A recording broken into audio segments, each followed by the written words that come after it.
नमस्कार, प्रणाम। सबको थैंक यू। आज आप सबके आशीर्वाद से हम लोग 1 मिलियन का सेलिब्रेशन कर रहे हैं और थैंक यू सो मच। इतना जल्दी 1 मिलियन करने के लिए जितना खुश आज मैं हूँ, शायद ही इतना खुश मैं कभी थी। और सारे लोग अभी वहाँ पे खाना खा रहे हैं। शिवेश मिश्रा जी, रोशन जी और रितु, सौम्या, खुशी और जितने भी सारे बंधु और स्टार पटना के ऑल टीम को जो लोग यहाँ पे आए हैं, सबको तहे दिल से धन्यवाद। और मुझे बहुत अच्छा लगा यहाँ पे आज सारे लोग आए हुए हैं।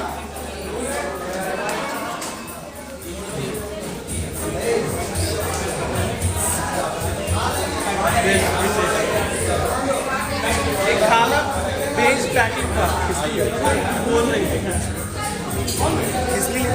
हमको नहीं बोला गया है। हमको भी नहीं बोला गया।